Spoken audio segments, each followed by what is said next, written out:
Hi, my name is Sarah Henderson.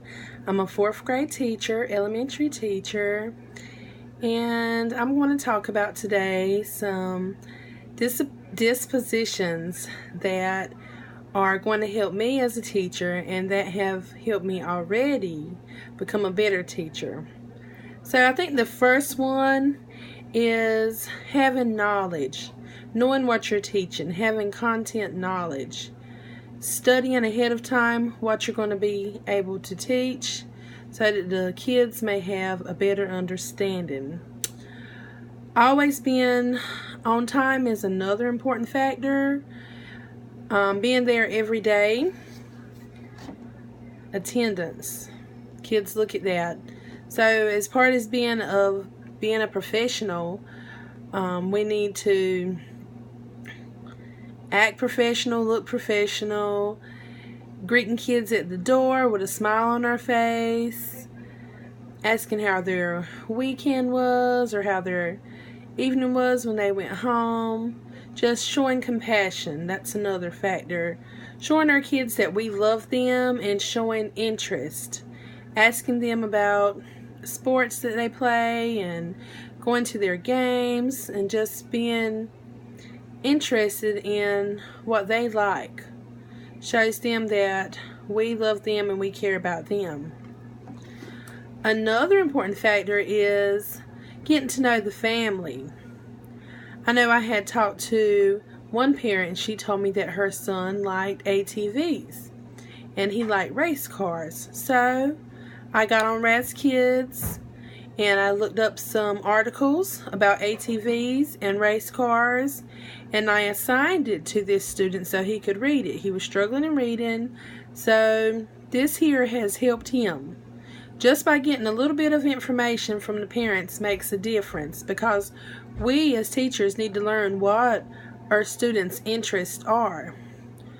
Another thing is learning different strategies to be able to use with our children. Being able to know what works best with them. And being able to adjust to instruction, because every child is different. They learn different ways. You got kinesthetic learners, visual learners, you've got hands-on learners. And so another way to be able to focus on the different strategies to use is looking at assessments, looking at their tests, at their data. So if over half of the class is not doing good on the test, then we've got to go back and look at ourselves. We've got to assess ourselves as a teacher, okay, to figure out what we need to do to be able to help the kids. It might be giving them a different test instead of true and false, maybe a multiple choice, or drawing a line connecting the vocabulary word to the definition, trying different strategies to be able to help these kids.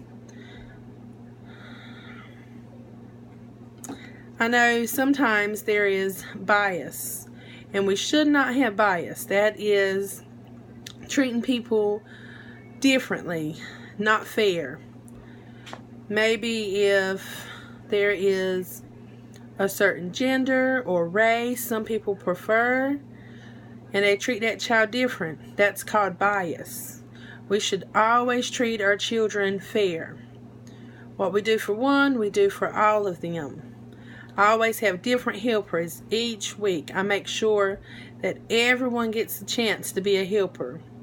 And whenever they raise their hands, I tell them that's good to participate, but I have a cup and I have icicle sticks and I put their names in there so no one won't think that I'm picking the same person over and over.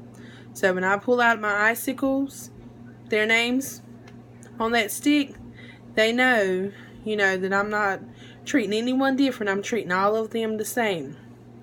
And whenever I empty it and I take everyone's name out of it, then I put all of their names back in there. And sometimes I'll allow them to choose also. So we should value education. I know as a first year teacher, I didn't know much about planning.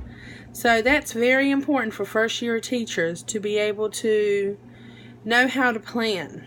this is my second year teaching, so I'm learning. I'm still learning, and it is very important to plan ahead of time.